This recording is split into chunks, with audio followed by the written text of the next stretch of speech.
operation theater. Thank you, Dr. Geetu for this opportunity. And I would like to thank the scientific committee for inviting us to present this talk. I'll be talking on operation room surveillance. Till now, the previous speakers uh, have highlighted how the operation room needs to be built and how it should be cleaned and sterilized.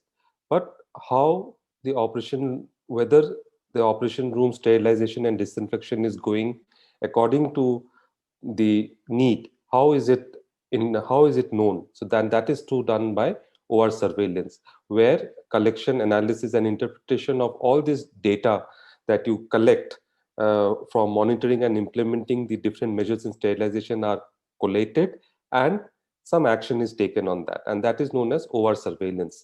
And the goal is to prevent surgical site infection, and we all know that we don't want end of in our post-operative patients. So whenever we have a new facility, these new facilities should be undergo cleaning and fumigation for 3 days continuously. And on the second, third, and fourth day, you need to do an OR surveillance to find out whether the cleaning and the disinfection process has gone accordingly. So this surveillance basically checks on how effective has been the fumigation and the disinfection and the sterilization processes in the OT.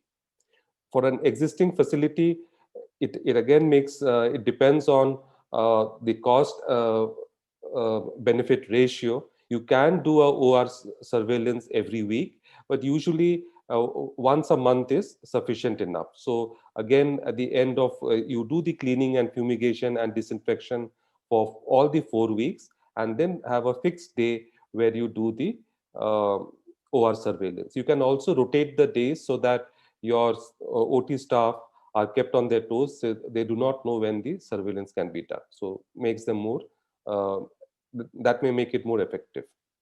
So for material, you need a routine culture, you need sterile swabs, some liquid media, some solid media, and you need some biomonitor. So these are the materials that you need to conduct a OR surveillance.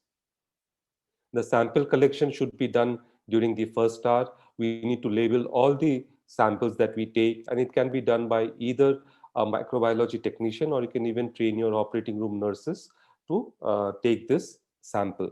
And usually this sterile cotton, you can see out here, there's a cotton tipped sterile swab that needs to be moistened with a liquid media, and then you need to take the samples.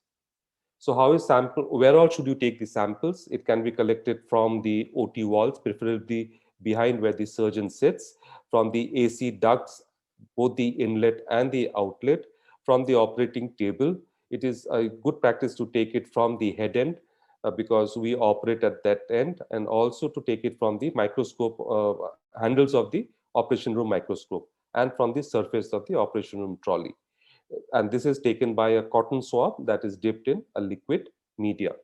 And for the water, you need to take it from the your water source, from the tap, and you can directly collect it into a sterile vial, and you need to collect the midstream.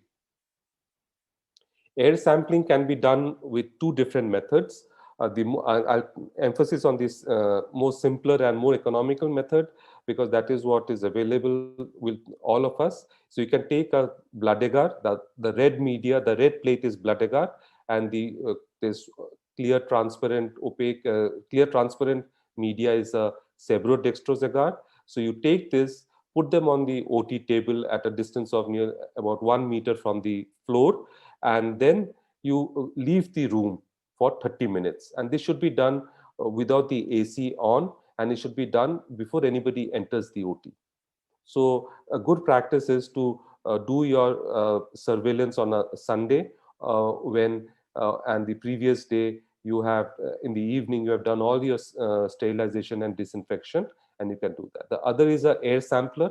Now the air sampler, these are commercial machines that suck in air, and then you have a media that can be placed inside, and it sucks in the air and exposes the media to the plate. There are different formulas for calculating it, but the simplified criteria is that if you have more than 10 bacterial colonies in a petri dish, then it is significant. And if you have even a single colony of fungal colony, then that is significant. The laboratory processes are routine, which can be done by any microbiology lab, where you do it for aerobic and anaerobic media in appropriate conditions. Then we have chemical indicators. Dr. Sahu had touched briefly on that. There are around 6 classes of chemical indicators. Now, the most important thing to understand is that this gradation from 1 to 6 does not mean from poor to very good ones. So it doesn't mean that if you are in doing it class 6, that is the best, because these are actually generations. And each of these indicators measure a particular sterilization process. For example, the Bowie-Dick, now the Bowie-Dick only sees for steam penetration.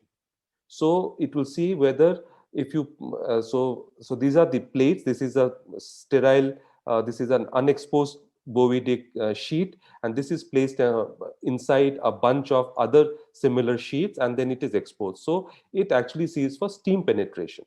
While say class 5 or class 6 indicators, you all might have seen that. So these check both for temperature, pressure, and your steam penetration. So these are different, and you need to mix and match both. So you need to do a class 2, that is a Bowie-Dick, at least if you can, if it's cost effective for you, before you do any of this autoclave sterilization in the morning. And once you see that your steam is working, then for each subsequent load, you can put in a vapor line, that is a class 5 indicator, or a Steriking, that is a class 6 indicator. And these you can put both on top of the your pack and inside also. A cheaper way is that you use the vapor line or a class 5 or class 6 indicator on the top, and use a class 1, the strips that you can see out here inside. So that way also you know whether your surface of your pack and also the deep part, that is the instrument, are getting sterilized or not. And you need to do this with every pack. Then there are biomonitors. The biomonitors are different for steam and ethylene. You can't use the chemical indicators to measure this. So you also need to do a biomonitoring for steam.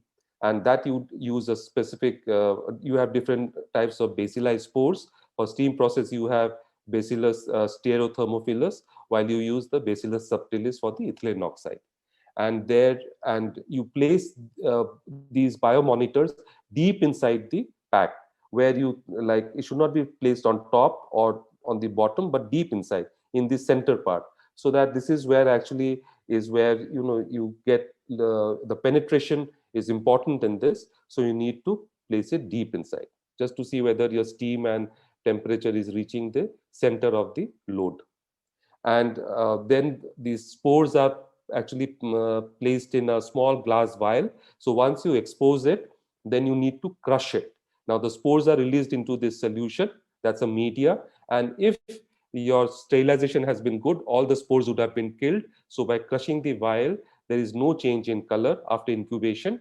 But if there is viable bacteria, then that means your sterilization process has not worked, there will be a color change.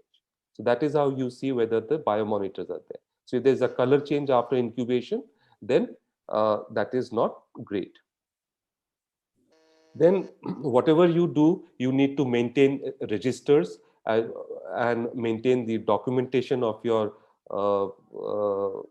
OR surveillance reports, and these you can share it with your infection control committee, so that if there is any flaws, any gaps, that can be addressed.